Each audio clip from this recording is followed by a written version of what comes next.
I humiliated my school janitor. Then he saved my family. My name is Mason. For most of my life, I believed that money made people better than everyone else. My father owned one of the biggest construction companies in the city. We lived in a huge mansion, drove luxury cars, and I went to the most expensive private school. Everyone admired me because my family was rich. I loved the attention. There was one person I looked down on more than anyone else, our school janitor. His name was Mr. Thomas. Every morning I walked past him without saying hello. Sometimes I would even throw my empty drink on the floor and say, "Clean it up, that's your job." My friends would laugh, but Mr. Thomas never got angry.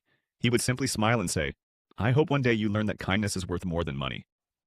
I always laughed at him. I thought he was a loser. Then one day, my entire life changed. When I got home from school, I saw police cars parked outside our mansion. My father had been arrested. His business partner had secretly been committing fraud, and the company collapsed overnight. Our bank accounts were frozen. We lost our mansion. Our cars were taken away. In just 2 weeks, we moved into a tiny apartment and struggled to buy food. For the first time in my life, I was the poor kid. The same classmates who used to follow me started making fun of me. Some even repeated the same cruel words I had once said to others. "Look who's broke now." Their words hurt more than I could ever explain.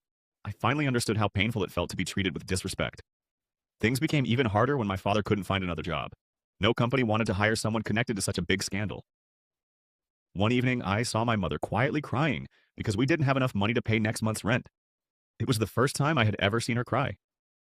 Just then, someone knocked on our apartment door. I opened it and stood there in shock. It was Mr. Thomas. He was holding 2 bags full of groceries. "I heard your family was going through a difficult time," he said with a gentle smile. "I thought this might help." I couldn't even look him in the eyes. After all the times I had insulted and embarrassed him, he was the one helping us, not because he had to, because he wanted to. A few days later, I learned something that surprised me even more. Mr. Thomas had once owned a successful business. Years earlier, his wife had become seriously ill. He spent everything he had trying to save her. After losing his business, he took whatever honest work he could find, including becoming a school janitor. He never complained. He never blamed anyone. He simply kept moving forward. One day, he looked at me and said, "A person's value isn't measured by what's in their wallet. It's measured by how they treat other people." Those words changed my life. With tears in my eyes, I apologized for everything I had done. I expected him to refuse my apology.